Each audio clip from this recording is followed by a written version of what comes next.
Hey guys, so I thought I'd continue my videos here on trying to figure out this Ruger American Rimfire. And as you can see, it's 22 long rifle, and I have it in a Boyd's stock.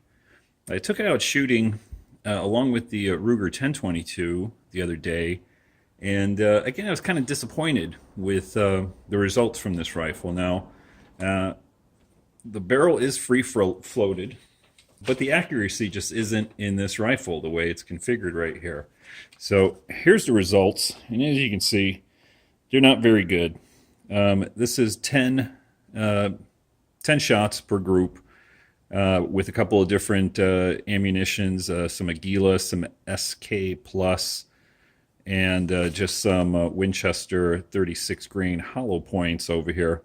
None of them really group that great. Even the SK, which is usually my best shooter in my 1022. So started thinking about barrel harmonics. Now, since this is free floated and I'm just not seeing the accuracy, I thought I'd play around. And of course, being that I'm cheap, I'm not going to do anything fancy. I'm going to take some electrical tape. I'm going to take the action out, and I'm just going to try to position the tape. I'm just going to eyeball. I'm going to take a guess here. So I'm just going to stick it right here somewhere, try to support the barrel, and then take it out to the range, and I'll take my tape with me, and we'll play around with moving that forwards and backwards along here and see if it changes anything. All right, and as you can see, I've taken the action off. Got my electrical tape right here, and we're going to head out to the range, see if this makes any difference, and we'll play around with it at the range. Let's go find out what it does, if anything.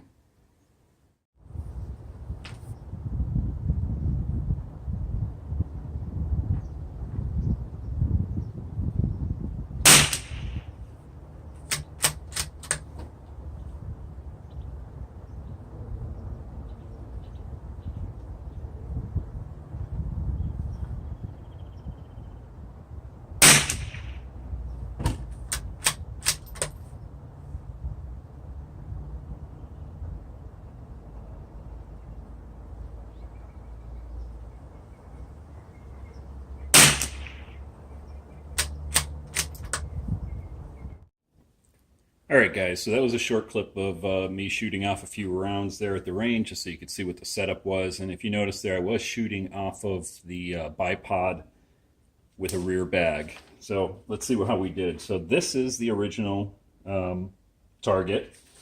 All right, I'll put that over here so we can kind of keep an eye on it. And I shot basically the same ammo, same rounds, 50 yards, 10 rounds each. You can see this closed up pretty nicely compared to the first one right there. The SK, again, closed up, started grouping real nice in that area. Not much better here on the hypervelocity Aguila or the Winchester. So what I ended up doing is I actually shot off of this bag right here instead. And again, kind of opened up, really didn't do too much. It's not as bad as that first one there. And then what I ended up doing was taking the action off and putting in a second piece of tape. And that tended to close things back up again. And remember that I'm not shooting, for trying to get the smallest group. I'm just shooting. My point of aim is right at the center of the orange dot, and I'm just seeing what the gun is capable of, where it's grouping, 10 shots in the given conditions, right? The second 10 rounds over here tended to open up a little bit, so that was a little weird. And then what I did was I actually got a little MacGyvery on myself here. I got a weight. I thought, let's put some weight on the barrel and see what happens. So if I move this over, you can see I basically just got like a plumber's whatever fitting right here. Put a little bit of tape down on the barrel, screwed this in, and tried shooting again. And here's what I got. Grouped real nice. Started getting a nice grouping of shots. There's a couple over here that went flyers. I don't know if that was wind or me or something like that, but definitely did better. And then actually the what hyper whatever the hell it's called is, well, the Aguila SE HP 38 that tended to group a little better too. Then what I did was I shot that exact same grouping again. Again, not much difference. Good grouping right there. I'll get that so you can see it right there. And that's the standard velocity Aguila. And then the high power, I guess I don't know what the HP stands for. But that really didn't group that great. And then what I did was I wanted to try out yet another ammo. So I actually found some CCI standard velocity 40, lead rounds, and I wanted to give that a try because those usually do pretty good in all of my 1022s. And again, this one started grouping real nice. There was one flyer out here that opened up the group, but overall very good. The next 10 rounds again opened up again. Maybe the barrel's heating up, I don't know.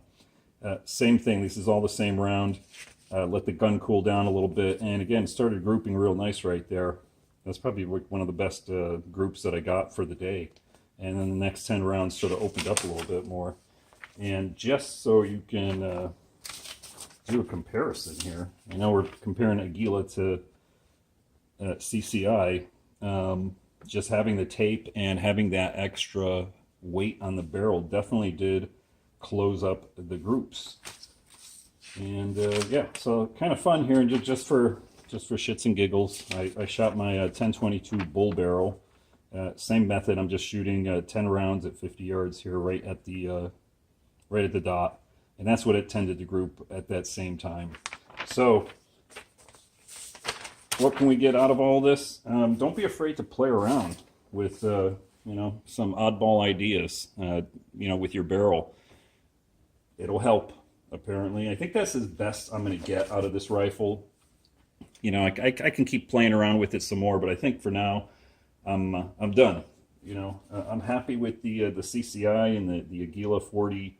Have been shooting very nice right there, and at 50 yards. I'll take that out of a regular standard barrel. And coming up next after that, I'm going to start playing around with the Ruger 1022. This is the Fajan Adams and Bennett barrel that I had for quite some time. It's going to be getting a new stock, and free floating the barrel here on the new stock, and we'll see how we can tweak this sucker to get even better groups. So hope you enjoyed that. It was fun kind of trying out a couple different ammos and things. Till next time, guys, take care.